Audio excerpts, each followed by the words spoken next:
Bom, meus irmãos, nós estamos já no segundo capítulo, da segunda carta de Pedro. E o tema que Pedro traz no capítulo 2 desta segunda carta nos parece ser o oposto do tema que ele desenvolveu no capítulo anterior. Vejam, no capítulo 1, Pedro ele assegura aos seus leitores que tanto ele quanto os apóstolos ensinaram baseado naquilo que eles ouviram, naquilo que eles viram de Jesus. Ou seja, eles estavam falando como testemunhas oculares daquilo que eles vivenciaram durante o ministério terreno de Jesus. Já neste segundo capítulo, Pedro ele se contrapõe à influência dos falsos mestres que estavam começando a surgir no meio da igreja cristã. E esses falsos mestres estavam ensinando heresias e fábulas entre os cristãos.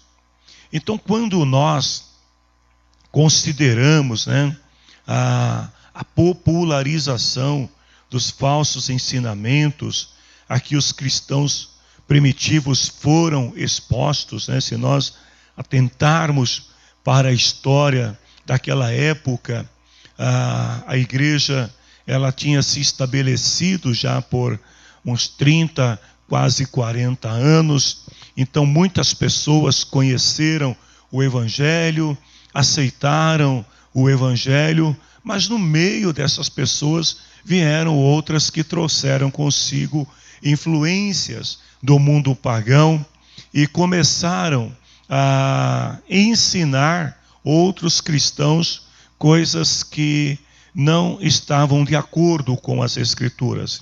Então, se nós considerarmos que naquela época houve uma popularização de falsos ensinamentos, e houve uma exposição muito grande por parte dos nossos irmãos a esses falsos ensinos, então poderemos entender o desejo de Pedro ao escrever a sua carta, buscando encorajar os irmãos para que eles fossem fortes em sua vida espiritual.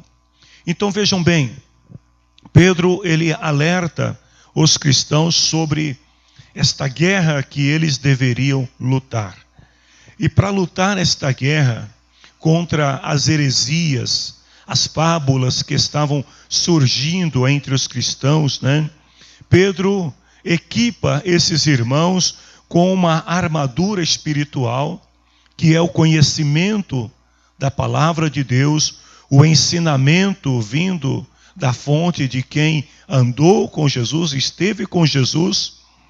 E ele acredita que ao revestir esses irmãos com esta armadura do conhecimento de Cristo e da graça de Cristo, pudesse então dar a esses irmãos condições para resistirem e dispersar todas as forças que fossem contrárias à natureza de Cristo na vida cristã. Pedro apresenta aos irmãos as munições necessárias para que eles possam se opor com sucesso aos falsos mestres e derrotar os seus propósitos. Então, para Pedro, chegou a hora de revelar quem são os falsos mestres que estavam na igreja. E é isso que Pedro vai fazer no segundo capítulo da sua segunda carta. Ele vai revelar aos irmãos, vai identificar os falsos mestres, como eles agem no meio cristão. E Pedro vai mostrar que através das obras desses falsos mestres, eles se tornaram verdadeiros inimigos de Cristo, do Evangelho de Cristo. Só para termos uma ideia do que nós iremos falar, hoje eu pretendo avançar até o versículo 5, pelo menos. Nas outras aulas vamos continuar, mas só para vermos aqui nos 3 primeiros versos que serão estudados. Vejam bem, Pedro fala sobre o objetivo dos falsos mestres. Qual é o objetivo deles? Ensinar doutrinas destruidoras, falsas, e rejeitarem a divindade de Cristo. Então, baseado na filosofia humana, em fábulas, esses falsos mestres, eles deturpam as Escrituras Sagradas, a palavra de Deus, e ensinam às pessoas coisas falsas. Eles rejeitam a divindade de Cristo. Segundo, nós vamos ver que os resultados que eles obtêm com as suas mentiras que são pregadas nas igrejas, eles acabam conquistando uma multidão de seguidores. Os falsos mestres, geralmente, eles formam discípulos para eles e não para Cristo. O propósito deles é ter seguidores, uma multidão de séquitos que acompanhem eles por onde eles vão. Eles influenciam os crentes a falar mal da própria igreja. Lembre-se que todos nós somos parte da igreja de Cristo. Nós fazemos parte deste corpo espiritual. Então, quando um cristão fala mal da igreja de Cristo, ele está ferindo a si mesmo, o seu próprio corpo. E os falsos mestres, eles são especialistas em influenciar as pessoas, os crentes, para falar mal da própria igreja. Eles exploram o povo e contam mentiras. Ou seja, o coração deles é dominado por uma ganância, por uma ambição desenfreada. E eles vão explorar as pessoas, vão saquear as pessoas. Eles vão tirar tudo o que puderem das pessoas, contando mentiras. E terceiro, nós vamos ver que o fim reservado aos falsos mestres é a desgraça e destruição que virá sobre eles. Porque Deus não vai deixar impune. E em algum momento Deus irá se manifestar. E Deus vai trazer à luz, à revelação, tudo aquilo que eles estão fazendo em oculto. Então os enganos, as mentiras, as práticas pecaminosas, tudo isso será revelado. E quando for revelado, a destruição, a desgraça virá sobre eles. Deus irá julgá-los. Eles serão destruídos. E o grande problema para o qual Pedro está alertando a igreja aqui é que todos aqueles que seguem os falsos mestres, eles trilharão também pelo caminho da desgraça, da destruição, da ruína, assim como seus mestres. Isso me faz lembrar das palavras do escritor aos Hebreus, lá no capítulo 2, 12, versículo 2, que nós cristãos devemos ter sempre os nossos olhos firmados em Jesus, porque a nossa fé, ela começa em Jesus e ela deve permanecer em Jesus até o último dia. A pessoa que se deixa influenciar e ser levada por esses falsos mestres, elas acabam caminhando na mesma direção da destruição. Então vamos ler o primeiro versículo, 2 Pedro capítulo 2, versículo 1, e vamos ver o que Pedro nos ensina através desta palavra. Ele fala assim, que no passado apareceram falsos profetas no meio do povo. E assim também vão aparecer falsos mestres entre vocês. Eles ensinarão doutrinas destruidoras e falsas, e rejeitarão o mestre que os salvou. E isso fará com que caia sobre eles uma rápida destruição. Esse novo tópico que Pedro está apresentando aos irmãos ele fala de algo bastante comum na história de Israel. Os seus leitores estavam familiarizados com as histórias contadas pelos seus antepassados dos falsos profetas que surgiram no meio do povo de Israel e que por muitas vezes levou o povo a se desviar de Deus e se contaminar com coisas que desagradavam ao Senhor.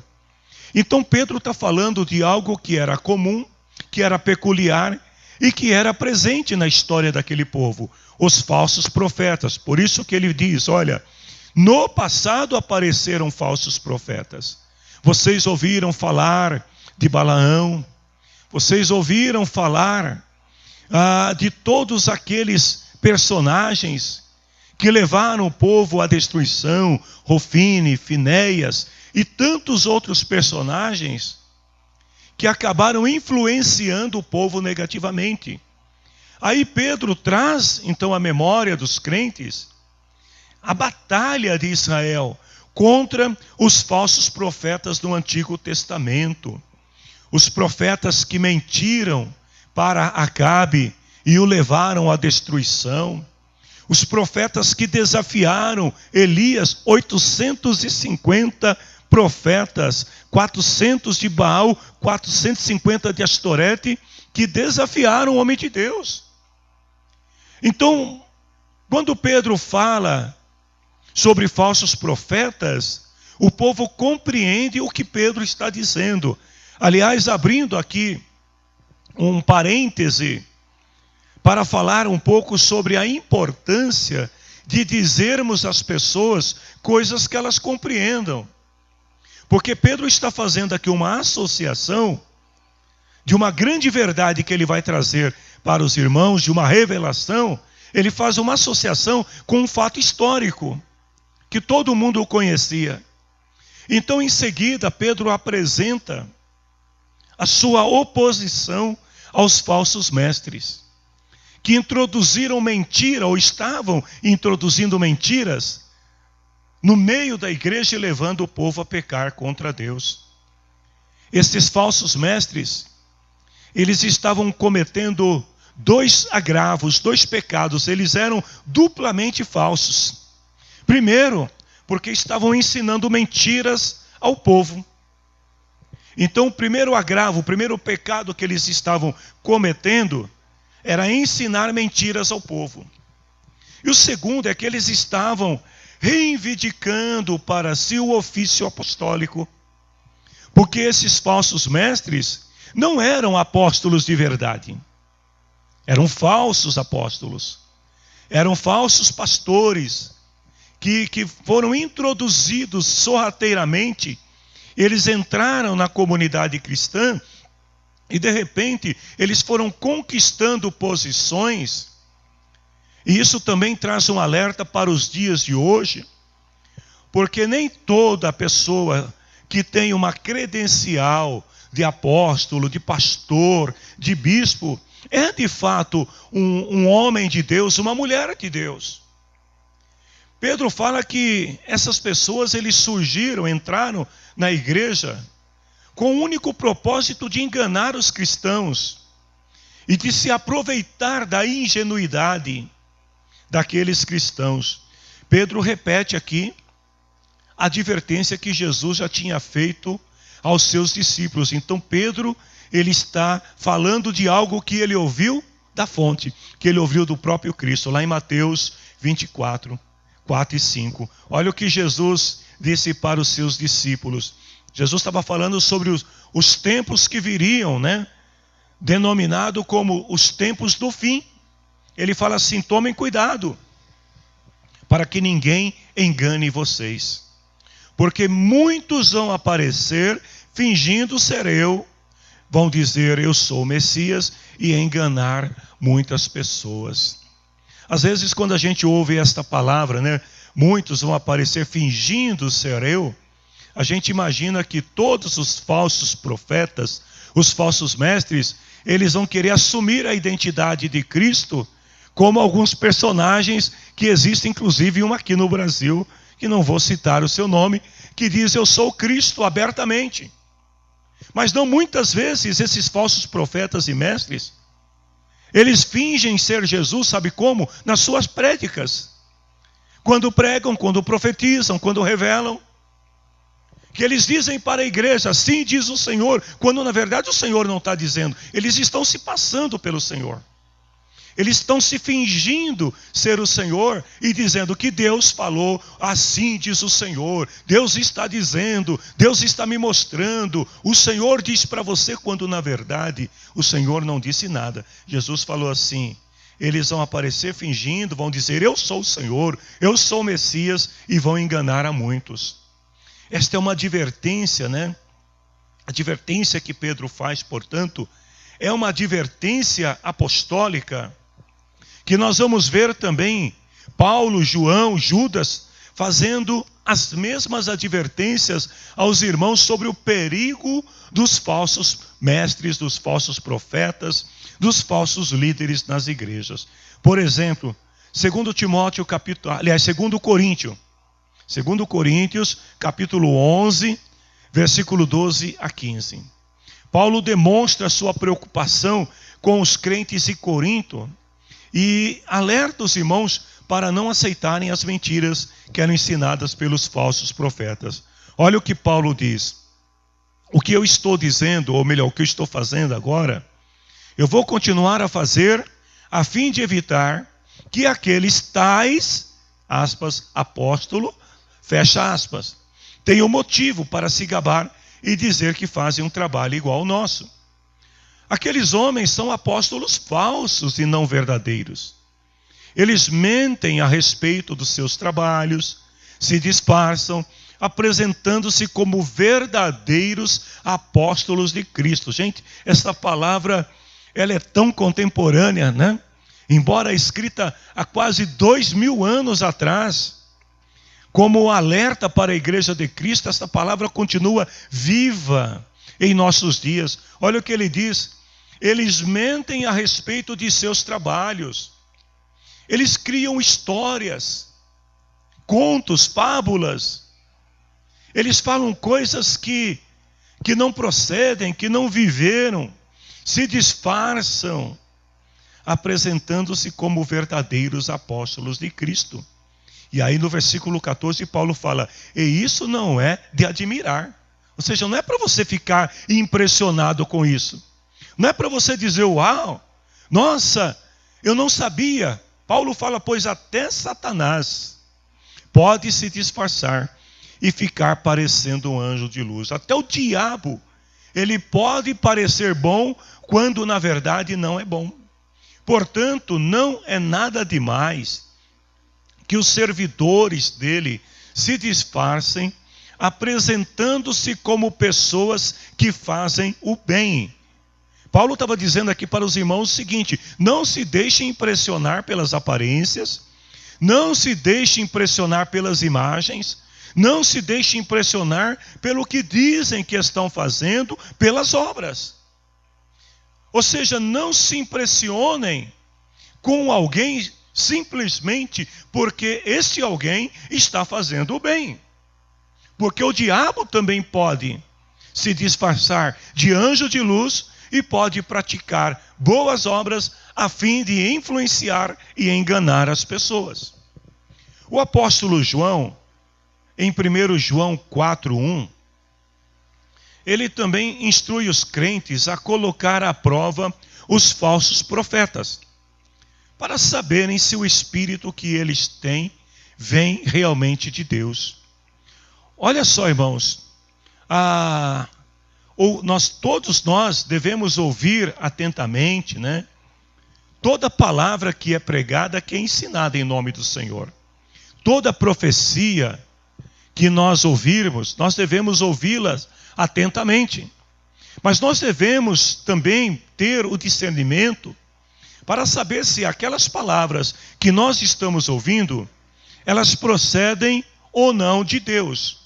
Olha o que João diz: meus queridos amigos, não acreditem em todos os que dizem que tem o Espírito de Deus. Pronto, começa aí. Não é porque alguém se diz cristão, não é porque alguém se diz apóstolo, não é porque alguém se diz professor, pastor, bispo, não é porque alguém se apresentou a você e disse que é profeta, que tem o Espírito de Deus, que você vai cair na lábia dele. Cuidado, olha o que João diz. Ponham à prova essas pessoas, para saber se o Espírito que elas têm vem de Deus. E como é que você coloca à prova alguém para saber se essa pessoa tem ou não o Espírito de Deus? Você fica ligado na aula, porque você vai aprender. Você vai descobrir nesta aula e nas aulas posteriores como identificar os falsos profetas. Mas, abrindo um parêntese, eu lembro que na minha juventude eu tinha um pastor que ele era muito simples, mas muito amoroso, né? Ele tinha uma forma muito especial de falar com a igreja e ele era muito manso, muito tranquilo mesmo, né? A gente até achava que ele era bonzinho demais na época. E esse pastor, ele dizia o seguinte: olha, você quer saber se alguém é de Deus? Pisa no calcanhar dele. Porque se você pisar e ele se enfurecer, se enraivecer, se ele se voltar contra você, é porque não é de Deus. É claro que o pisar no calcanhar aqui, chutar o calcanhar, na verdade era apenas uma ilustração. Não é para você sair chutando a canela das pessoas. Mas o que ele queria dizer é o seguinte: provoque uma reação na pessoa para ver como ela lida, como que ela reage.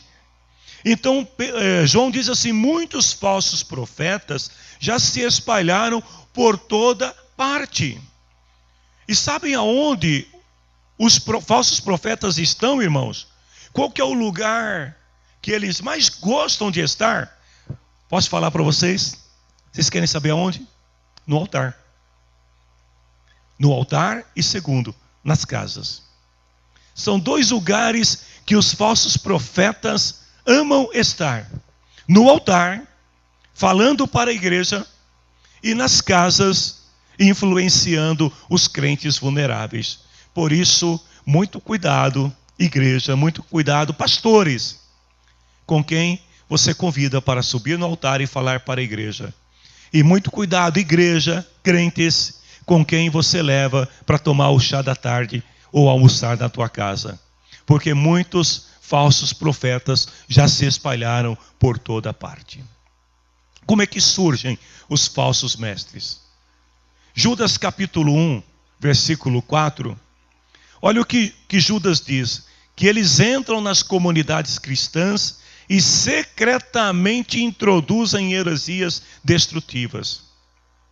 O falso mestre, o falso profeta, ele começa influenciando uma pessoa. E daqui a pouco, ele influencia 2, 3. E se o líder da igreja não tomar cuidado, vai chegar o momento que toda a congregação poderá estar influenciada pelo falso mestre. Judas diz assim: alguns homens que não temem a Deus entraram no meio da nossa gente sem serem notados. Ou seja, irmãos, o falso, ele não entra dentro da igreja com uma bandana na testa escrito: eu sou falso. O falso, ele entra dentro da igreja, como diz aqui Judas, entra sem ser notado. Eles torcem a mensagem a respeito da graça do nosso Deus, a fim de arranjar uma desculpa para a sua vida imoral. Então, primeiro, eles não querem mudar de vida. Eles querem continuar na imoralidade. Eles querem continuar vivendo uma vida coberta de pecados. E eles vão buscar na própria Escritura, na palavra de Deus, passagens que venham corroborar com eles e servir de desculpas para que eles possam influenciar aos outros. Eles vão dizer assim: olha, Não tem nada demais, porque Deus é amor. Aliás, essa é uma das desculpas mais esfarrapadas que se ouvem dizer em nossos tempos. Deus é amor. E porque Deus é amor, então Deus quer que a gente viva de qualquer maneira. Mas eles esquecem que o amor de Deus se baseia na justiça. Então não é um amor no sentido humano, de aceitar, de tolerar e de ser complacente com o erro.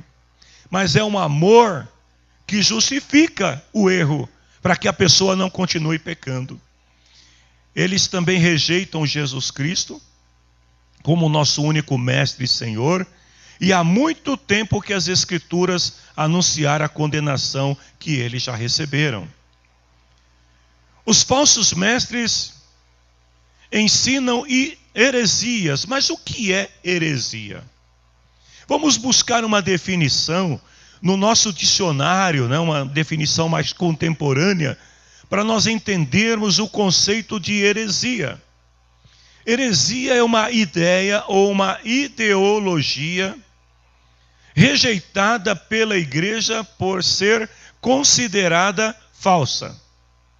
Então toda ideia, toda ideologia, todo conceito que é considerado falso pela igreja é uma heresia. É um fundamento, uma ideia, uma opinião que se opõe ao senso aceito pela maioria. Esta é a definição do dicionário. E qual é a nossa definição bíblica para isso? Tudo aquilo que fere os princípios da fé cristã, tudo aquilo que se contrapõe ao ensino escriturístico é heresia. Então, quando alguém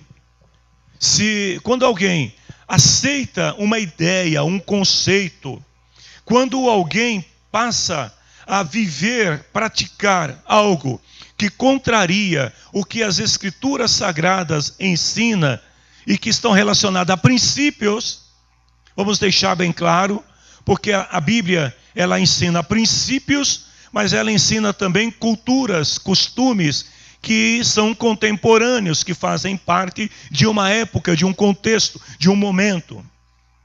Então tudo aquilo que se contrapõe aos princípios das Escrituras é heresia.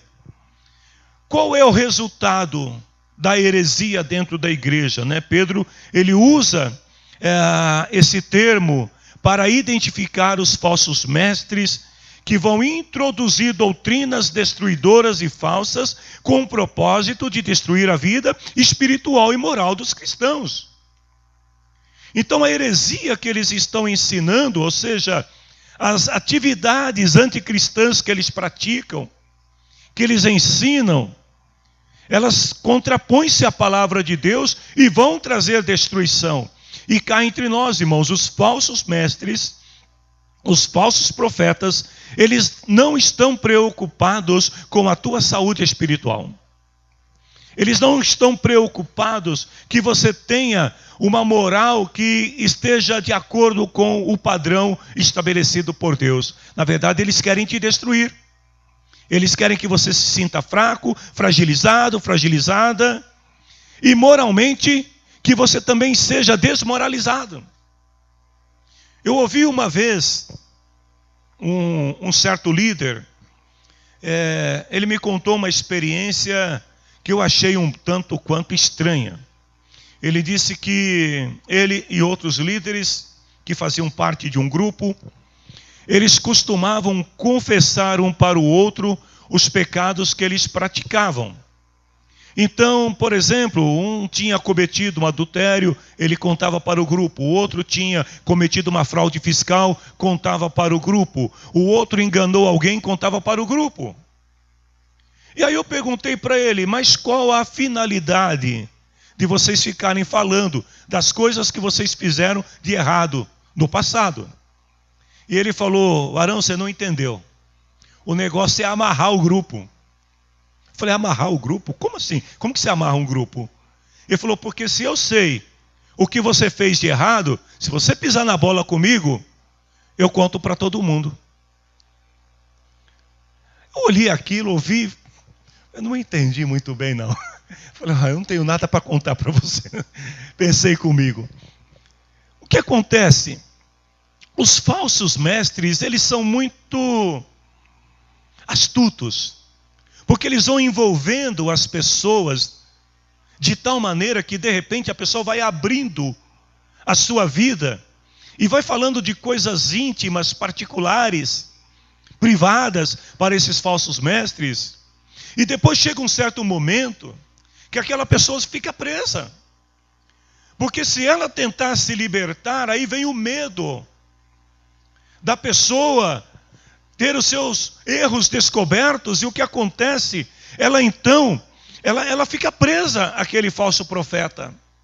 E ela acaba sofrendo espiritualmente, porque ela não foi liberta por Cristo. E ela também tem o risco de perder a sua moral. Então os falsos profetas, eles estão muito astutos na forma como eles agem. E vai um conselho pastoral para vocês, para todos nós, igreja do Senhor. Não fique falando das tuas particularidades, das coisas privadas da tua vida para qualquer um. Porque de repente você pode se ver como um inseto na teia de uma aranha. Você pode acabar se fragilizando e ser destruído junto com essas pessoas. Os falsos profetas, quem eram eles? Provavelmente, eles eram ex-membros da igreja cristã. Aliás, aqui mora o perigo. Ex-membros de igreja, muitas vezes, não estou generalizando, mas muitas vezes eles são mais perniciosos do que outras pessoas que nunca estiveram na igreja. Vocês podem observar que os maiores críticos da igreja, os escarnecedores, os acusadores da igreja, em sua grande maioria são pessoas que já estiveram dentro da igreja, que já passaram um tempo na igreja, mas depois, como diz Pedro aqui, eles rejeitaram o mestre que os salvou. E além de perturbar os crentes, eles afirmam que o que fazem e aprovam não tem nada a ver com o Senhor. Então são aquelas pessoas que muitas vezes vêm com aquela desculpa de que a igreja estava em falta, quando na verdade a igreja é ele mesmo. É engraçado, né, gente? Porque quando se trata de coisa boa, eu sou a igreja. Mas quando se trata de falta, né, eu não sou, é a igreja lá, não sou eu. Então essas pessoas, eles acabam, né, rejeitando o mestre que os salvou, perturbam os crentes, querendo levar os crentes, induzir os crentes a praticar o mesmo erro. Eu vou contar uma história para vocês que eu ouvi aos meus 17 anos de idade. Então não faz tanto tempo assim, gente. Eu só tinha 17 anos de idade. Eu estava num congresso de jovens no ano de 1983. Na verdade, eu estava completando 16 anos, era mais novo. Eu lembro exatamente o mês e o ano. Eu ouvi uma palavra e eu guardei esta palavra no meu coração, porque ela serviu de um norte, de um alerta para a minha vida espiritual. O pregador, ele contava uma história, uma ilustração de um papagaio que sempre dizia as mesmas palavras. Esse papagaio sempre dizia assim: não tem problema, não tem importância e não faz mal. Eram as únicas palavras que o papagaio sabia dizer. Então sempre que alguém se aproximava dele, ou sempre que alguém o estimulava, o papagaio dizia assim: não tem problema, não tem importância e não faz mal. Um dia pela manhã, o dono do papagaio despertou, ouvindo o papagaio gritar: não tem problema, não tem importância, não faz mal. E ele achou estranho, porque o papagaio gritava veementemente e não parava de dizer: não tem problema, não tem importância, não faz mal. Então o dono do papagaio abriu a janela e viu que uma raposa tinha abocanhado o bichinho, estava comendo o bichinho, matando o bichinho. E o papagaio, enquanto teve vida nas garras da raposa, ele gritou: não tem problema, não tem importância e não faz mal. Infelizmente, o papagaio foi devorado. Muitos cristãos estão sendo abocanhados pelas presas dos falsos ensinamentos das Escrituras. Muitos cristãos estão como este papagaio preso a ideologias, a conceitos que são falsos, que ferem os princípios das Escrituras. Eles estão morrendo como o pobre papagaio e continuam dizendo: não tem problema, não tem importância e não faz mal. Porque estão dando crédito, ouvido aos falsos profetas, aos falsos mestres. Versículo 2 e versículo 3. Segundo Pedro 2, 2 e 3, para você que entrou agora na reunião. Mesmo assim, muita gente vai imitar a vida imoral deles. E por causa desses falsos mestres, muitas pessoas vão falar mal do caminho da verdade. Em sua ambição pelo dinheiro, esses falsos mestres vão explorar vocês, contando histórias inventadas, mas faz muito tempo que o juiz está alerta e o destruidor deles está bem acordado. Todos nós sabemos que o ser humano, por natureza, imita o outro. Isso é natural. Os filhos, mesmo filhos não biológicos, quando são adotados, ainda bebês, crianças, são inseridos dentro de uma nova família, eles vão com o tempo adotando os costumes, às vezes até os traços. Pessoas que são casadas há muito tempo, quando envelhecem juntas, pode ver que muitas vezes eles acabam adotando os traços, o comportamento, o estilo do outro. Porque o ser humano, ele já foi projetado por Deus dessa forma. Então as pessoas têm essa natureza de imitar o outro, ainda que às vezes nem perceba. Você pode ver isso nas igrejas, né? A igreja onde o pastor usa esboço para pregar, todos os pregadores da igreja usam esboço. Enquanto que na igreja onde o pastor, ele grita, ele roda peão, todos os pregadores da igreja acham igual. Sabe por quê? É natural isso. A gente sempre vai procurar imitar alguém que a gente considera que seja um padrão, um modelo, alguém que a gente tenha um reconhecimento daquela pessoa como uma pessoa boa. Então, às vezes mal também. Então Pedro, ele revela que muitas pessoas estavam aderindo aos falsos ensinos. Ou seja, o efeito dessa infiltração dos falsos crentes na comunidade cristã, ele é extremamente prejudicial. Uma vez que muitas pessoas são influenciadas e abraçam avidamente o ensino e estilo de vida que eles levam. Então a pessoa, o falso crente, o falso profeta, o falso mestre, quando ele entra na comunidade cristã, ele vai influenciando as pessoas pelo seu estilo de vida, pelo jeito como ele fala, por suas ideias. Lá em Mateus capítulo 7, versículo 15, Jesus falou assim: cuidado com os falsos profetas. Eles chegam disfarçados de ovelhas, mas por dentro são lobos selvagens. Ou seja, são pessoas que vêm de mansinho e vai entrando e vai influenciando, e daqui a pouco ele te convida para uma reunião social, daqui a pouco ele te faz uma pergunta acerca de algum tema doutrinário, daqui a pouco ele apresenta uma opinião pessoal divergente daquilo que foi pregado, daquilo que foi cantado, daqui a pouco uma crítica que segundo ele, olha, não é uma crítica, mas é que eu vejo diferente, e ele começa e vai influenciando a pessoa aos poucos.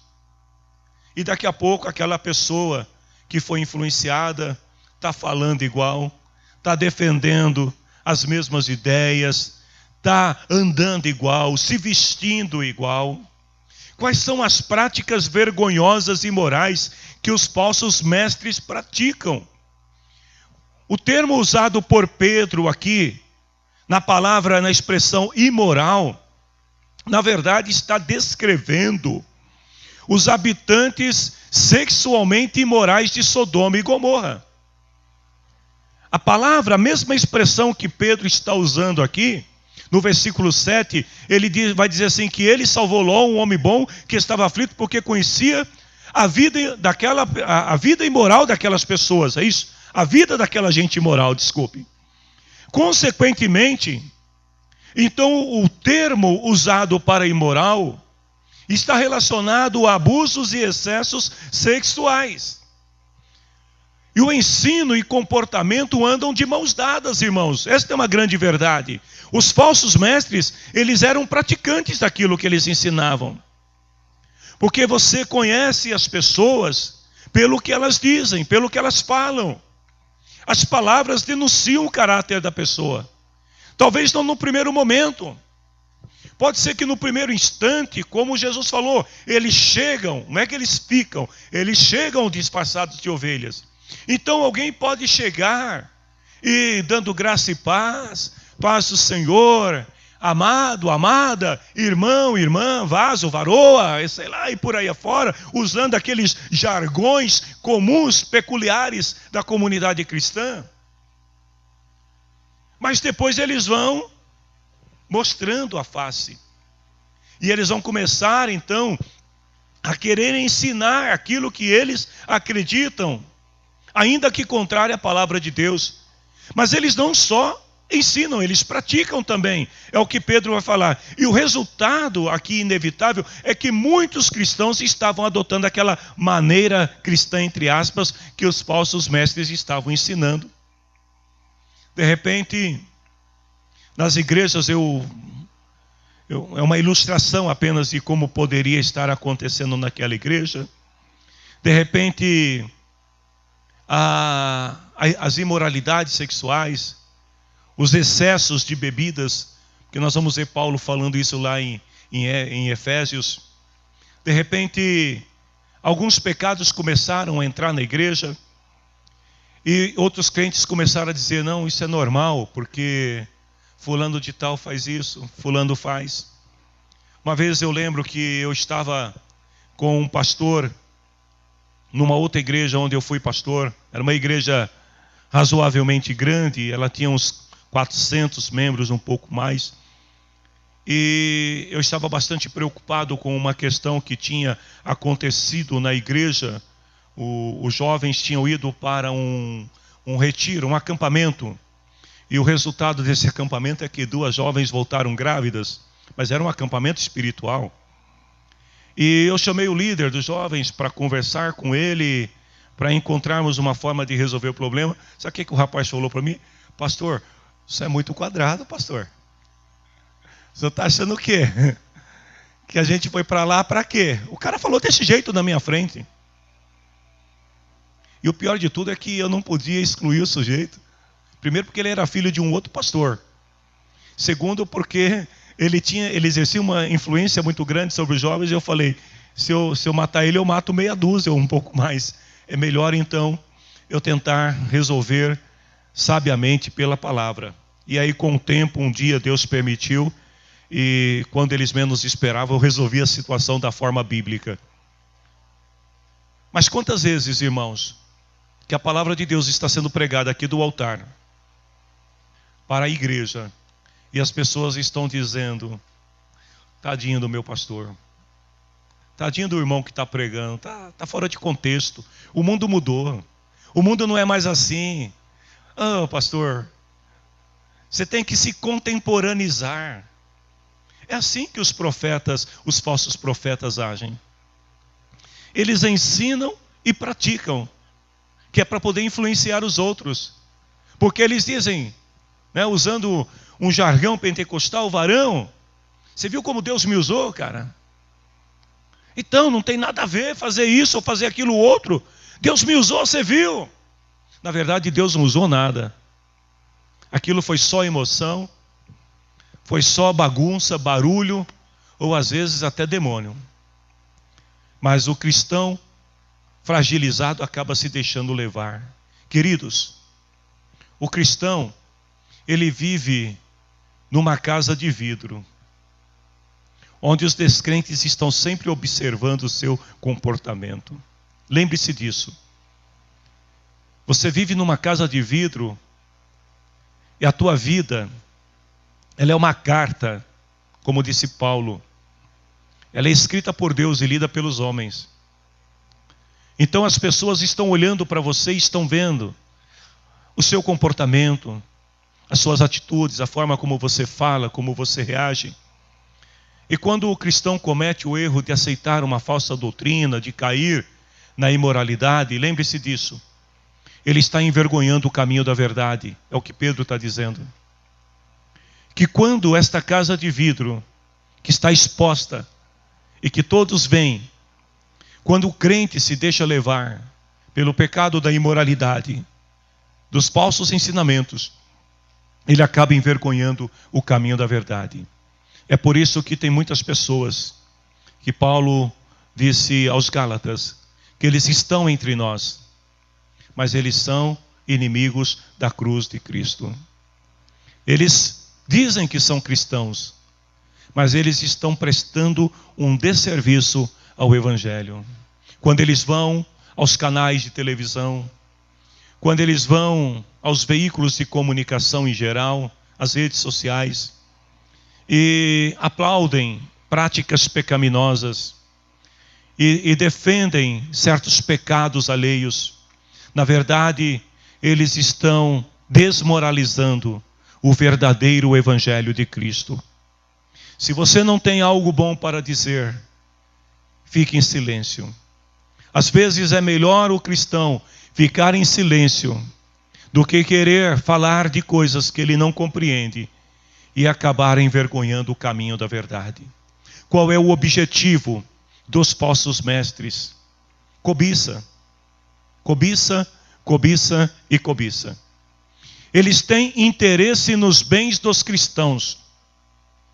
Os falsos mestres, os falsos pastores, não constituem igrejas e ministérios com o propósito de levar a palavra de Deus. Mas eles constituem igrejas e ministérios com o propósito de se apropriar dos bens das pessoas, de se enriquecerem ilicitamente, usando muitas vezes a instituição igreja como uma lavanderia de coisas criminosas. Quando alcançam o objetivo e conseguem enganar alguém, e conseguem saquear alguém, sabe o que acontece? A cobiça motiva eles a conseguir mais ainda. Então eles não param, eles têm uma cobiça desenfreada, cobiça que gera mais cobiça. E lá em Colossenses capítulo 3, versículo 5, Paulo alertando acerca deste pecado, ele identifica a cobiça como pecado de idolatria. Eles são apaixonados, eles reverenciam, eles endeusam aquilo que eles fazem como se fosse certo. A mente deles está fechada para o Evangelho. Eles adoram o dinheiro em vez de Deus e se aproveitam da ingenuidade e dos interesses das pessoas. Por que dos interesses das pessoas? Porque muitas pessoas procuram igrejas, muitas pessoas procuram os profetas, os pastores, porque estão necessitadas, estão interessadas em obter alguma coisa. Às vezes é a sorte no casamento, no amor, às vezes é o interesse por resolver problemas empresariais, às vezes é o interesse por resolver situações financeiras e em geral. Então as pessoas procuram eles, e eles aproveitam da ingenuidade e dos interesses que movem as pessoas a ir até eles. E aí eles contam histórias, com E, falsas revelações, e profecias, com o único objetivo: tomar os bens das pessoas, sem nenhum escrúpulo. Eles vão dizer para as pessoas que Deus disse para fazer, que Deus ordenou. Irmãos, devemos tomar muito cuidado com essas coisas. Quando alguém olha para você e diz assim: Deus está me mostrando. Cuidado, se Deus não estiver mostrando, não seja deselegante com a pessoa. Deixa ela falar. Mas entra aqui, e sai aqui. Não caia nessa de querer se apoderar de palavras. Aliás, se apoderar e empoderar de palavras que não foram Deus que disse. Pessoas que caíram no pecado da cobiça, exclui-se do reino de Deus, está lá em Efésios 5:3.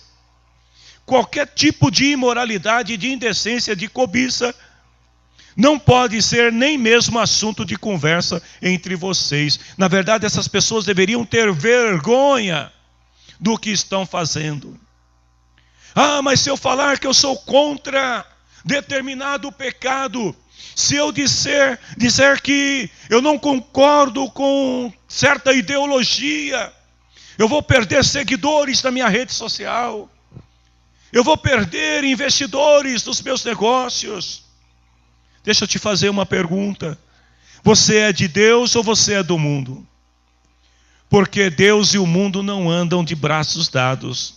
Jesus falou assim: se você quer a amizade do mundo, prepare-se para se tornar inimigo de Deus. Agora, se você quer ser amigo de Deus, saiba que você será inimigo do mundo.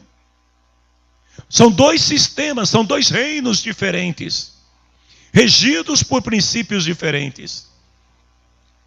O verdadeiro mestre que serve a Deus é como os apóstolos, lá em 2 Coríntios, capítulo 2, versículo 17. Olha o que Paulo está dizendo: nós não somos como muitas pessoas que entregam a mensagem de Deus como se estivessem fazendo um negócio qualquer.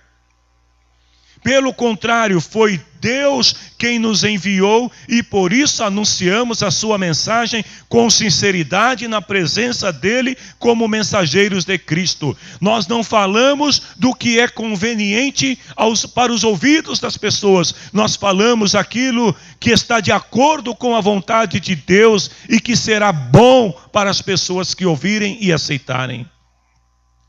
Qual é o destino desses falsos mestres? Deus está no controle de tudo e irá julgá-los. O veredito que Deus pronunciou para eles é a destruição final. Meus amados, eu reservei para esta manhã 5 versículos. Eu vejo que as horas passam tão rápido quando estamos falando da palavra de Deus, que eu ainda estou no versículo 3. Vamos dar um pulinho para o 4 pelo menos. Vamos ver até onde a gente consegue ir hoje. Versículo 4. Pois Deus não deixou escapar os anjos que pecaram, mas os jogou no inferno e os deixou presos com correntes na escuridão, esperando o dia do julgamento. Pedro, ele oferece 3 ilustrações do passado para mostrar que Deus julga aqueles que se opõem a ele e que Deus protege aqueles que o amam. No versículo 4, no versículo 5 e no versículo 6, Pedro vai trazer 3 ilustrações. Primeiro no 4 sobre os anjos caídos, no 5 sobre o dilúvio e no 6 ele vai falar sobre a queda de Sodoma e Gomorra. E nesse argumento, Pedro começa afirmando que Deus não deixou escapar os anjos que pecaram. Então ele está lembrando aqui de um fato histórico para mostrar aos seus leitores que assim como o mundo angelical que estava próximo de Deus, do seu trono, e muitos desses anjos acabaram pecando contra o Senhor os destituiu de suas posições e os trancou em cadeias, aguardando o dia em que serão julgados. Agora, quando é que os anjos caíram? É uma pergunta bastante difícil de se explicar, porque a Bíblia, ela fala muito pouco sobre a queda dos anjos. Aí alguém vai dizer: por que a Bíblia fala tão pouco e omite a respeito de como os anjos caíram? Primeiro, eu vou dizer para você o seguinte, que a Bíblia é a revelação de Deus sobre a criação, a queda e redenção do homem, e não sobre os anjos. Então o propósito da Bíblia é a revelação de Deus à humanidade sobre a criação, sobre a queda e sobre a redenção, e não sobre os anjos.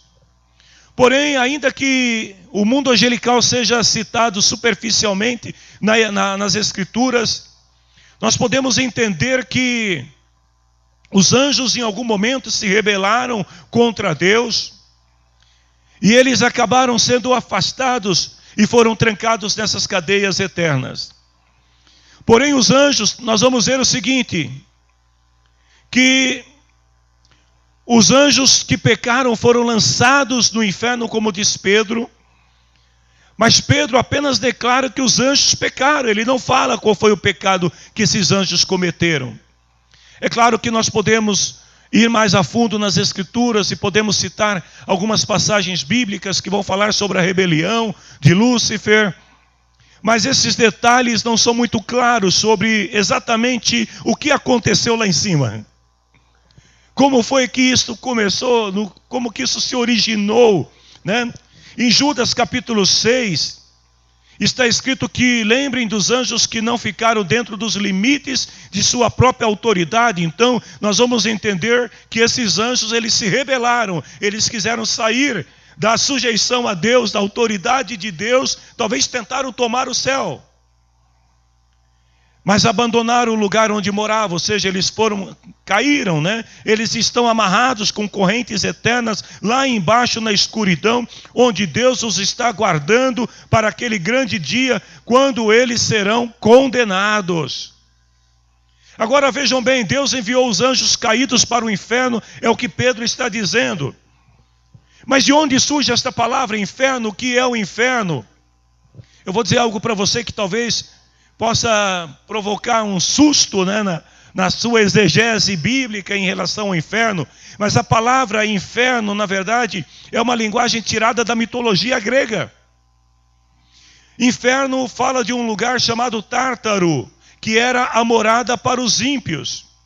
E Pedro vai usar esse termo, vejam bem, não é para ensinar ou aprovar a mitologia grega, mas Pedro está usando desse termo para falar na linguagem dos seus leitores. Porque todos eles conheciam, ou quase todos conheciam a mitologia grega, conheciam a história sobre o Tártaro, onde os ímpios eram lançados, e ali eles eram queimados por causa de seus pecados. Então Pedro vai usar desta mesma palavra para dizer aos irmãos, olha, os falsos mestres também serão condenados. E dentro da comunidade cristã, o termo mais conhecido não era exatamente o Tártaro, mas inferno, que era a mesma coisa. Então Pedro, ele usa dessa literatura judaico-grega, comum no primeiro século, para falar aos seus leitores. Ou seja, a citação de autores além das Escrituras pode ser visto como algo também importante, bom numa pregação. Você citar um outro autor, uma outra fonte, que não seja das Escrituras, não quer dizer que você está corroborando, que você está defendendo o modo de vida do autor, mas você está apenas usando da linguagem dele para poder esclarecer uma verdade bíblica aos leitores. Foi o que Pedro fez e foi o que Paulo fez também, lá em Atos 17, 28, que Paulo, ele faz uso das palavras do filósofo grego Arato de Solos, que vivia na região da Cilícia, nos 240 anos antes de Cristo, quando Paulo fala assim, nele vivemos, nos movemos e existimos. E alguns dos poetas de vocês disseram, nós também somos filhos dele. Paulo estava citando um filósofo grego, que viveu 300, 200 e tantos anos antes. Os anjos que pecaram estão em cadeias escuras, esperando o dia do julgamento. O que Pedro quer dizer para a igreja com esta passagem? Que se Deus não poupou os anjos que viram a sua glória, que viviam no céu com ele, mas os lançou no inferno e os prendeu em cadeias eternas, imagine o que Deus fará com os falsos mestres que enganam o seu povo. Deu para entender a mensagem de Pedro? É isso que Pedro está dizendo. Olha, ele traz à mente dos seus leitores uma ilustração de uma história bíblica, da queda dos anjos para dizer, olha, se nem os anjos que estavam lá, porque nós não estivemos lá, nós vamos para lá, mas nem os anjos que estiveram lá foram poupados quando erraram, vocês acham que Deus vai deixar passar impune? Versículo 5. Deus não deixou escapar o mundo antigo, mas trouxe o dilúvio sobre o mundo dos que não queriam saber de Deus. A única pessoa que Deus salvou foi Noé, que anunciou que todos deviam obedecer a Deus, e também salvou mais outras 7 pessoas. Então, depois de falar sobre o juízo divino, sobre os anjos, e revelar a ira divina e o julgamento de Deus acerca desses anjos, Pedro agora também vai trazer uma ilustração do juízo divino e da sua proteção nos dias de Noé. Note que em relação aos anjos, eles pecaram e foram amarrados, guardados em prisões, estão esperando o julgamento.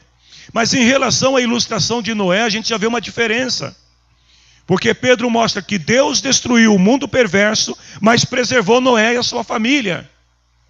Então o que Pedro está querendo dizer, primeiro, aqueles que pecam e não se arrependem, eles serão como os anjos, condenados. Mas existem aqueles que mesmo vivendo em um ambiente pecaminoso, em um ambiente perverso, eles mantêm a sua integridade. E por causa disso, Deus os salvará. O que Pedro está querendo dizer para a igreja com isso? Igreja, os falsos profetas estão entre nós. Os falsos mestres estão ocupando os altares. Os falsos mestres estão nas casas enganando os crentes com as suas histórias, com as suas fábulas. Mas escute isso, se vocês se manterem firmes e não se deixar levar, influenciar pelo que eles estão ensinando, mas continuar como Noé, o pregoeiro da justiça, pregando a verdade, a palavra de Deus, e continuar construindo a sua casa espiritual do mesmo modo que Noé construiu a arca, quando a destruição chegar, Deus te salvará. Amém? Eu fiz um resumo da aula, porque não dava tempo para comentar todos os detalhes. Mas o que Pedro está querendo deixar bem claro aqui é o seguinte. Lá em Hebreus capítulo 11, versículo 7, o escritor aos Hebreus chama Noé de pregoeiro da justiça. Ele diz assim que Noé obedeceu a Deus e construiu uma arca. Assim Noé condenou o mundo e recebeu a aprovação que vem por meio da fé. Nós não vamos tirar os falsos profetas da igreja. Nós não vamos expulsar os falsos mestres das igrejas.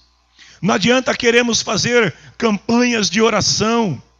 Não adianta queremos fazer movimentos cristãos para eliminar o joio que está no meio da igreja. Não adianta. Eles estão e vão continuar, mas vai chegar o dia da colheita. Vai chegar o dia em que o Senhor virá. E quando Ele virá, quando Ele vier, aqueles que foram influenciados, que se deixaram levar pelos falsos ensinamentos, serão arrastados com eles para a destruição. Amém, queridos? Que nós estejamos sempre alertas. Eu vou terminar esta aula com as palavras de Jesus em Mateus 24:4. Tomem cuidado para que ninguém engane vocês. Maranata, ora vem, Senhor Jesus.